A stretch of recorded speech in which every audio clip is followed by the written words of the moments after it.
generationally, though, you've got a whole generation of unrealistic expectations of what's going to happen when they get to that real world. And this is why I say that we need to engage them in the workplace and start talking to them about the realities of how things work.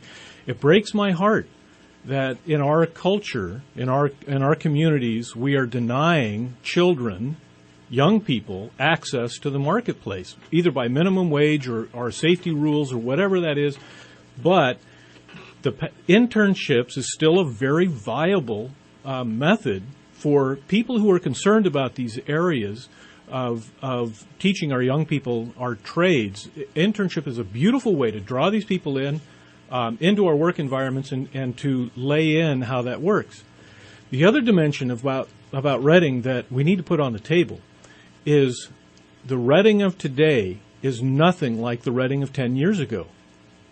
I can't tell you how much this town has changed since I used to walk to school and cross by the teepee burners, right? Those days are long gone. That is not the Reading we are today. And for those of us who have been in this community for a long time, that's a really hard thing to keep up with, is to understand that if you think high-tech can't happen in Reading, well, you don't know the Reading I know. It's changed that much, and it's changed that rapidly. And right now, if you go down to the EDC and you ask the EDC what's going on in Reading, they will give you a list of 50 startups in Reading right now. Well, a couple of years ago, you were on the list of 100 Northern California companies that were innovative for this area. That was 2013, I think it was. Yeah, and we're not slowing down on that at all. I was just looking last night, combing around, looking, who's doing what in Reading, and if you start doing Google searches for patents coming out of Reading, you'll find that there are several companies like ours that are currently in the process of releasing patents. There's an inventors club in town that is full of people that are doing it. I mean, the innovators are here, the technology is here, the people are here. Part of our issue, and this is one that, for those who are listening, this is my first step on this thing, is let's change the stories we tell. I love it. So what can we do as a community to say, okay, this is what we're going to do to entice you. We want to be the incubator that's going to help you guys succeed. And understanding, too, that it's a difficult road to hoe because you've got billions and billions of dollars and investor capital in the Bay Area that's saying, hey, we'll do that. And so you've got that strong magnet down there. It's not that far from us. So I guess our question would be, what can we do to make a little tiny magnet up here to create it so that these high-tech businesses would come up here? It's a beautiful question. Let me tell you a little bit about my story in this high-tech thing. And we have to work on definitions a little bit, okay? I'll just especially for Ruth. Probably have to slow it down a little bit. Here's where it goes.